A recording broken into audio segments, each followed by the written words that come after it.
Before, I showed you how to load a human face and use the fitting feature to create the basic straightforward face. But what if we use an animal or a face that is looking a few degrees to the left or right?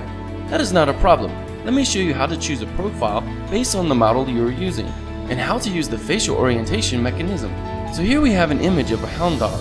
Since his face is dissimilar from that of a human's face, we need to use a profile so the animation will accurately portray the dog's face shape. Since the dog has a long nose, we can use the long snout profile. To test the profile, we can press the preview button to move the head around to see if the profile or strength is correct. Let's take a look at another profile, such as this big chin profile.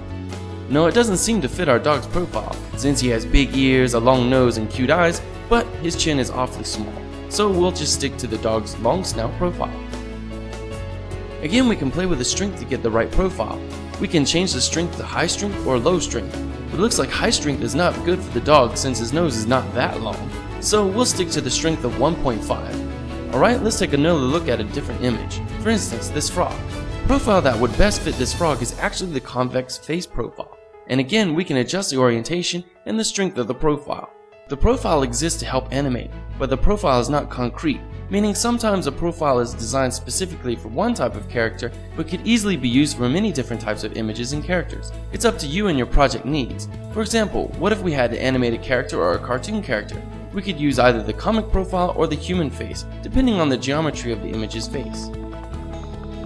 Now let's take a look at orientation. Here we have a knight, but he isn't looking right at the camera, so we can adjust the orientation to where the circle better fits the direction of where the face is angled towards. Notice also how we can adjust the strength, and depending on the image, we can adjust stronger or weaker to the image's needs. Since our character doesn't have such a large nose, we can change the strength down a little lower. Make sure you play around with the strength to get the best fit.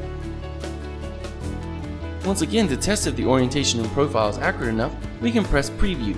Then on the main image panel, we can move our mouse around to see if the animation is what we like it to be. Now let's take a look at standby motions. Idle motions are selected in the model section, but the actual effects will not be seen except in the stage. For example, you see on the stage my dog has two CrazyTalk scripts, but between the two scripts is an open area space. If I turn on the idle settings, then the dog will automatically animate, using whichever idle motion I had selected. If I turn off the idle motion, he will remain motionless until the next CrazyTalk script begins.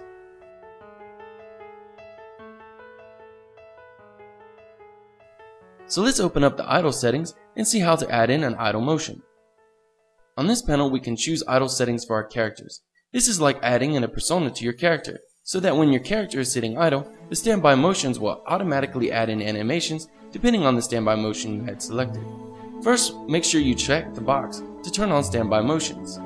If you wish not to have any standby motions or animation, just deselect this box. Notice there are several different types of standby motions you can choose from, such as angry, affirmative, disappointed, many to choose from. We can choose different strengths of our idle settings, then press the preview button to demo what the standby motion will look like. For instance, this is angry at 10% strength. Doesn't look too angry to me. And then this is angry at 100% strength. Ooh, look at those eyes. Those eyes can kill. Alright, that wraps up the basics for the face profile and standby motions.